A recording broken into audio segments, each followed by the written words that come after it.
Welcome back to the Amberlynn Reid Chronicles. So let's get this straight.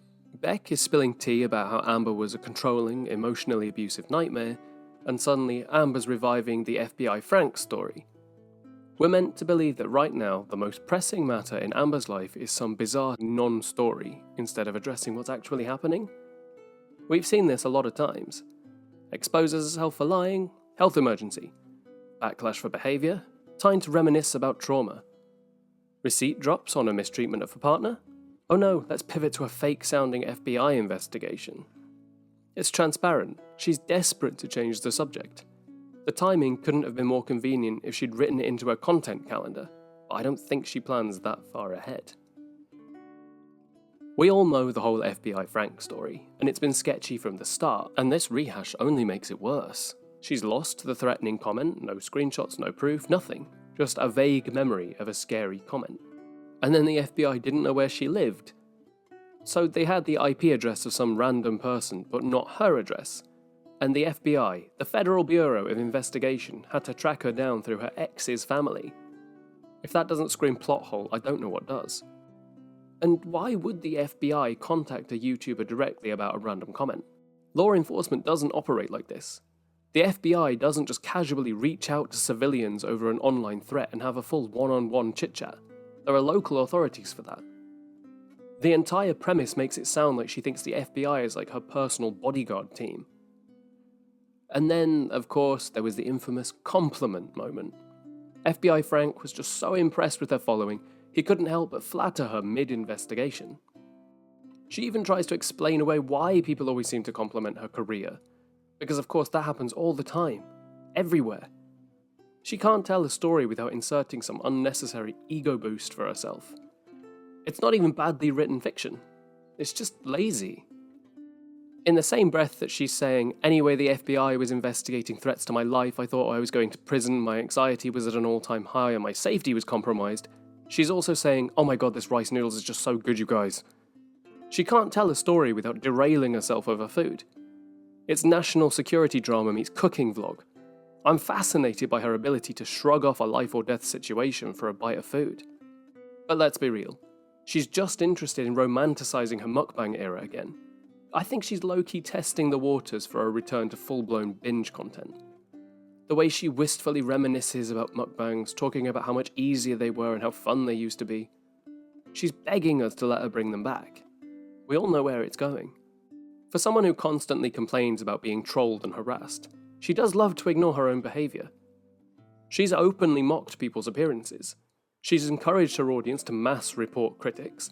She's played the victim while actively antagonising her viewers. And she's lied about people sending her hate in order to deflect criticism. And now she's all, people should have to show their ID to comment online. It's so scary they can say things to me without consequence. The irony of you, Amberlynn Reid, demanding accountability for online behaviour when you've built a career on deception, manipulation and lies is off the charts. If people actually had to be accountable for the things they say online, you'd be the first one with some explaining to do. She keeps repeating over and over that the FBI story is real.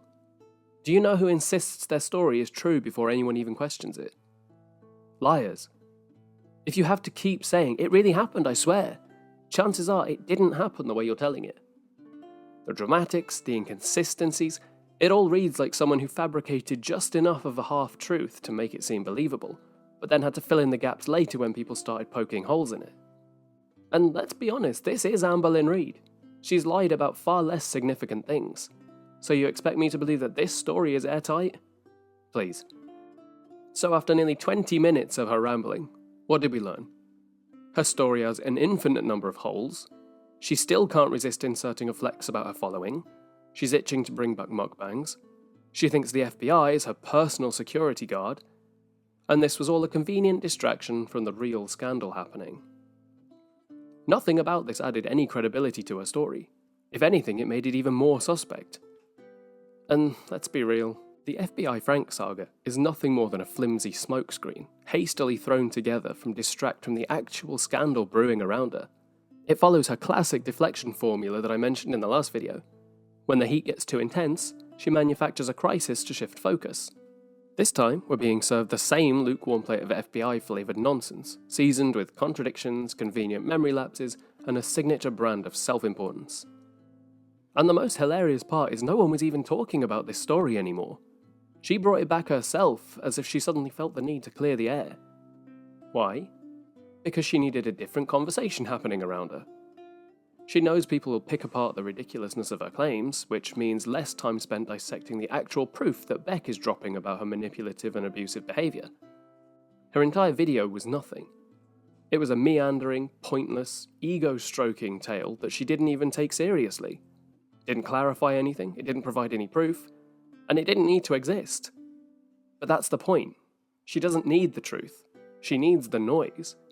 She needs people distracted, confused, and talking about this so they forget what's really important: her mistreatment of her partners, rewriting reality to suit her own narrative, and refusing to take the responsibility. So congratulations, Amber. You've wasted your own time once again. But here's your problem. We've seen this play before. The distractions aren't working, and the tide is turning. And the truth is coming for you. Until next time.